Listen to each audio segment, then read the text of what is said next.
विरोधी पक्षनेते म्हणून तर ज्यावेळी गडकरी साहेब या ठिकाणी काम करत होते त्यावेळी एकही दिवस गडकरी साहेबांनी सरकारला सुखाने झोपू दिलं नाही। नवीन नवीन कायदे शोधून आणायचे, नवीन तरतुदी शोधून आणायच्या, नियमातले नवीन गोष्टी शोधून आणायच्या, बजेटमधल्या नवीन गोष्टी शोधून आणायच्या आणि त्याच्यावर सरकारला कडघऱ्यात उभं करायचं, निरुत्तर करायचं।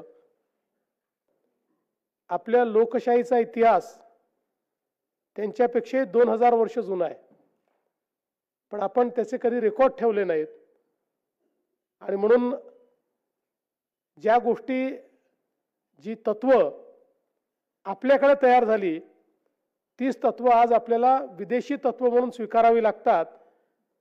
आम्ही विधानसभेचे सदस्य असलो तरी विधान परिषदेच्या डिबेट पाहायला आम्ही गॅलरीत बसायचो आणि गडकरी साहेब असतील किंवा बेटी सर असतील, हे ज्यावेळी अक्षरशः सरकारला सळो की पळो करून सोडायचे। सभागृहांमध्ये विशेषतः या प्रथा आणि परंपरा यांचंही एक मोठं स्थान आहे आणि आपण नेहमी सांगतो की सभागृह हे नियमाच्या पुस्तकाने तर चालतंच, पण प्रथा परंपरा ज्या अलिखित आहे, ज्याचे कुठलेही नियम नाहीत, त्या प्रथा परंपराही सभागृहाला डायरेक्ट करत असतात। कारण विधान परिषदेच्या शतक महोत्सवी वर्षाच्या निमित्ताने विस पागे केंद्राच्या माध्यमातून तयार झालेल्या या ग्रंथाच्या प्रकाशनाकरता आपल्यामध्ये उपस्थित झालेले दीर्घकाळ या सभागृहाचे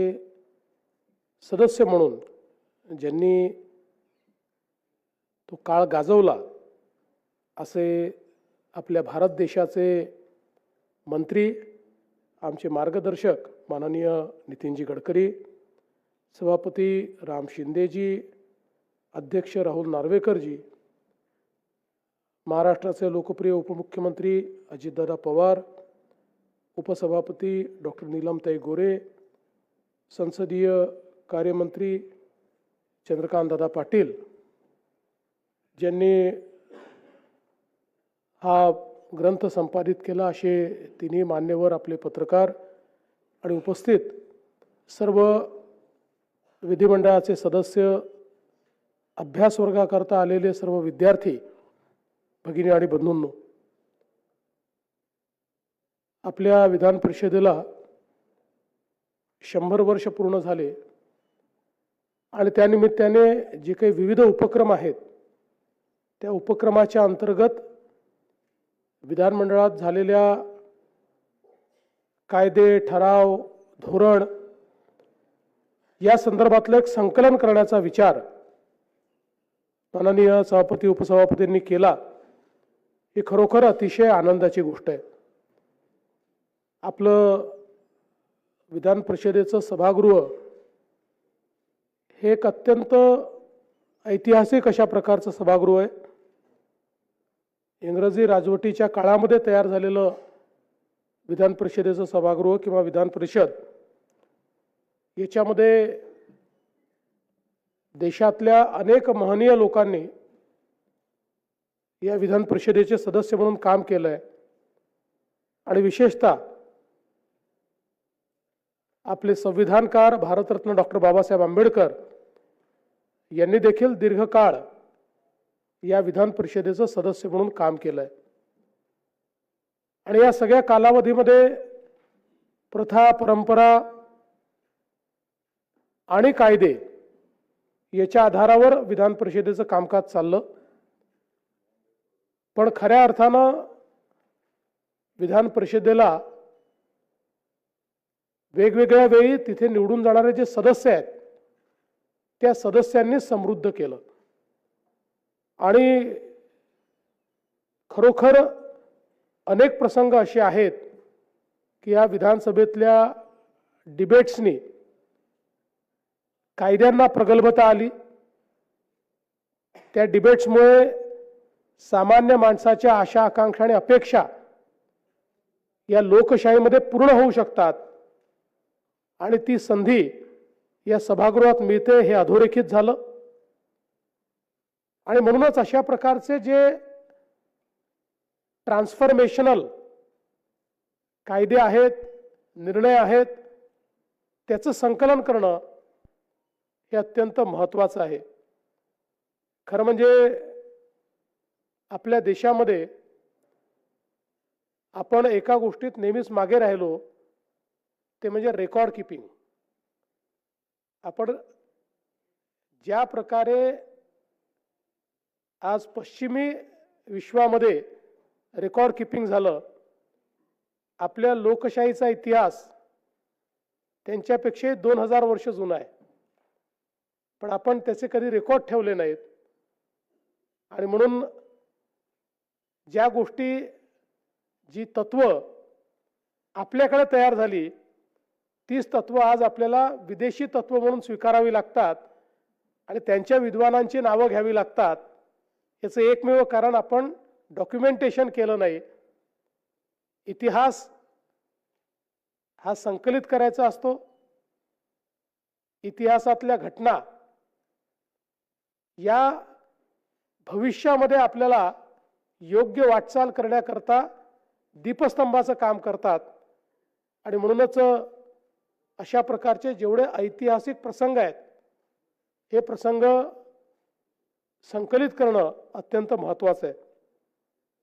आज मला अतिशय आनंद आहे की माननीय गडकरी साहेबांनी या कार्यक्रमाकरता वेळ दिला. कारण या सभागृहामध्ये दीर्घकाळ गडकरी साहेबांनी विविध जबाबदाऱ्यांमध्ये काम केलेलं आहे आणि विरोधी पक्षनेते म्हणून तर ज्यावेळी गडकरी साहेब या ठिकाणी काम करत होते, त्यावेळी एकही दिवस गडकरी साहेबांनी सरकारला सुखाने झोपू दिलं नाही. नवीन नवीन कायदे शोधून आणायचे, नवीन तरतुदी शोधून आणायच्या, नियमातले नवीन गोष्टी शोधून आणायच्या, बजेटमधल्या नवीन गोष्टी शोधून आणायच्या आणि त्याच्यावर सरकारला कडघऱ्यात उभं करायचं, निरुत्तर करायचं, हे एक त्यांचं कार्य आम्ही बघितलं. आम्ही विधानसभेचे सदस्य असलो तरी विधान परिषदेच्या डिबेट पाहायला आम्ही गॅलरीत बसायचो आणि गडकरी साहेब असतील किंवा बेटी सर असतील, हे ज्यावेळी अक्षरशः सरकारला सळो की पळो करून सोडायचे, त्यावेळी खरोखर इथली सगळी जी काही त्या डिबेट्समधली जी विद्वत्ता होती, म्हणजे याच्यामध्ये कुठेही कटुता नव्हती, की किंबहुना ते सगळं केल्यानंतर त्यांच्यासोबत जेवण देखील करायचे, पण सभागृहामध्ये मात्र अतिशय ताकदीने सगळे विषय मांडण्याचं काम गडकरी साहेब करायचे. अनेक वेळा इथल्या सभागृहामध्ये माईक बंद पडला तरी गडकरी साहेबांना माईकची गरज नव्हती. त्याच्यामुळे माईक चालू आहे का बंद आहे असा कुठलाही त्या ठिकाणी प्रश्न नसताना जोपर्यंत निरुत्तर होऊन सत्तारूढ पक्ष अध्यक्षांकडे याचना करत नाही की बाबा आता तुम्ही स्थगित करा काही काळाकरता, तोपर्यंत गडकरी साहेबांची स्टेनगन ही गोळ्या दागत राहायची. हे आम्ही सगळ्यांनी अतिशय जवळून बघितलंय.